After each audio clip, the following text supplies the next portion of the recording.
বাঙালির শ্রেষ্ঠ উৎসব দুর্গাপুজো, আর সেই দুর্গাপুজোকে ঘিরে চূড়ান্ত প্রস্তুতির চোখে পড়ল গ্রামীণ হাওড়ার বাগনান থানার অন্তর্গত দক্ষিণ পল্লীর পুজো মণ্ডপে। এবছরের সংঘের ভাবনা মাথার উপর বইয়ের বোঝা। প্রতি বছরে এই ক্লাব বিভিন্ন থিমের ছোঁয়া থাকে, এবছরও তার ব্যতিক্রম হয়নি। এবছরে 3 মাথার উপর বইয়ের বোঝা মূলত শিশুদের পড়াশোনার যে চাপ, সে চাপ কমাতে এবং বইয়ের যে বোঝা সেই সংক্রান্ত থিম তুলে ধরেছে খালুর দক্ষিণ পল্লীর পুজো।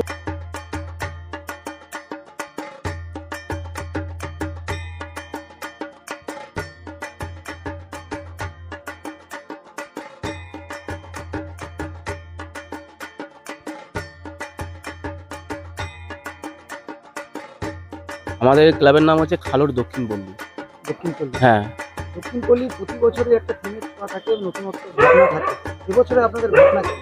এবছর আমাদের ভাবনা হচ্ছে মাথার ওপর বইয়ের বোঝা।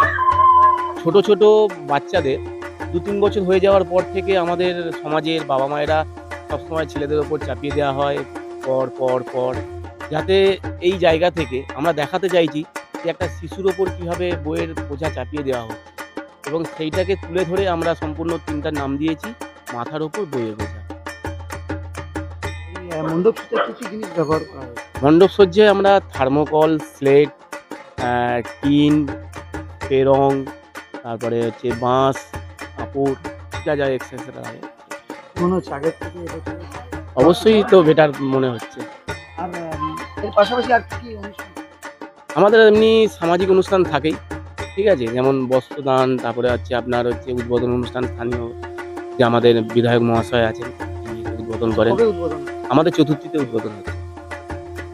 সাধারণ মানুষের অবশ্যই অবশ্যই, হ্যাঁ, চতুর্থী থেকে তো আমাদের ওপেন হয়ে যাচ্ছে। বিধায়ক মশাই এসে উদ্বোধন করে দিলে আমাদের এটা ওপেন হয়ে যাচ্ছে। নাম?